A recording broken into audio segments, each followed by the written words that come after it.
just because the word alone is in the title. This is like the Fortress of Solitude. Badass, right? Yeah, all you quiet type introverts know what we mean. We can be alone, and we aren't lonely. Yeah, on Instagram, TikTok, whatever, there's an awful lot of try-hard shouting that constantly being around oodles of people is the best thing ever. Wanna know a secret? It ain't all that. In fact, sometimes the party person envies the happy-to-be-alone person. If you can be satisfied and happy just spending time with yourself, you avoid massive FOMO anxiety, and you don't need pants. Are the people independent? Throw your hands up at me. Bonus, being alone has even more benefits than just being good with your bad self. Things like, 1, getting to focus on you and learning something new in the process. As super as we are, we have finite resources. Socially, a goodly chunk of our energy goes to fitting in somewhat. You know, things like watching what you say and negotiating activities so you can get along with others. But solo time means your resources are all yours. Yes. You can assess what's important to you and what you're passionate about, not what do all of you want to do. So sign up for that dance class because you want to. Want to learn Photoshop basics? You can watch all the tutorials. Hey, if you're still hankering for company after the fact, new learning means new people. Number 2, boosting creativity. Not having to think or appease others means freedom. You may don a kilt if you wish. No pants bonus, remember? You have the freedom to let your mind's creativity go to town. No one else is exerting limitations or pressuring a specific agenda on you. If you're doing something for yourself and solo, you don't have to conform to anything.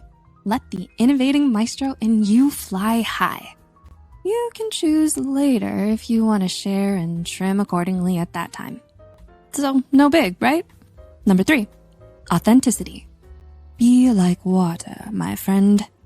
We know, ironic that we're saying this in a video that's on YouTube via the internet, but that doesn't negate the fact that internet and info technology is a blessed with suck situation. Never before has so much knowledge and so many differing views been readily available.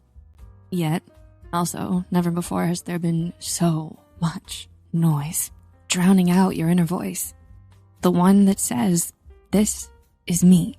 If you've ever wondered, is this what I think or is it just popular? Then you understand. Being able to shut the front door, giving yourself space and peace, lets you avoid becoming one of the sheeple. You get to think independently about who you are and what you stand for. Who do you want to be for your sake? When you can get that solid grasp on your own identity, you naturally become more confident. You know yourself, so you can trust yourself and be authentic. Number 4, it enhances the quality of your relationships. We're not advocating separation or breakups here. We just mean space. As much as we love our people, we get used to them. It doesn't mean you love them less, just they become part of the norm. Nothing stays novelty new forever. When you take time separately from the relationship to care for yourself, you take a break from that norm. That solo time lets you reaffirm your own value and what you bring, while at the same time increasing understanding and value in others. It's like refreshing the noticeability of the other person and the view of the relationship as a whole. Number 5, it improves your mental well-being. You know, those days, impatient clients, you're short-staffed and you had to do overtime and now you're home. The last thing you need is more questions, more demands, more Nope. Silence. Peace. Quiet. You want to think with no one barging in on you.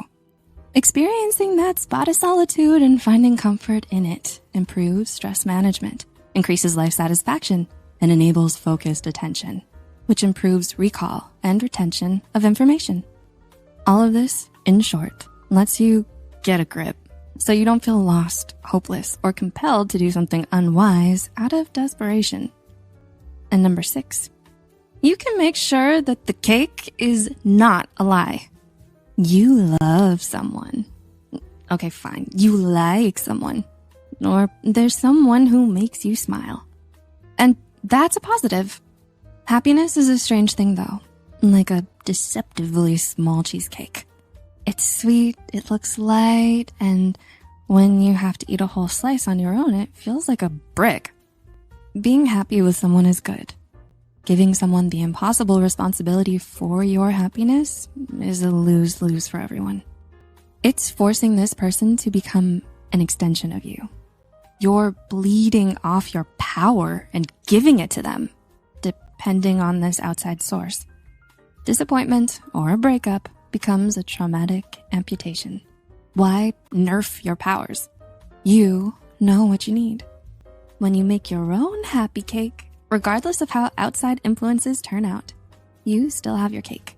You are your own solid foundation, and even if you're not in Kansas anymore, you're still you. Processing emotions is like changing the frosting. You're still whole, and you'll get over the piping not being purple anymore. No one dictates how you feel, and no one owns you. If you're not used to being alone, it can feel a little unnerving.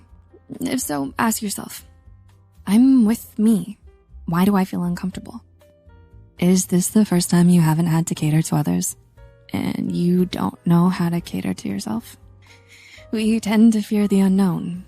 Maybe you're not as happy with yourself as you believe, but you're awesome. Get to know you. To those of us who are comfortable alone, revel in your wisdom. You are the master of your fate. You are the captain of your soul, and we salute you.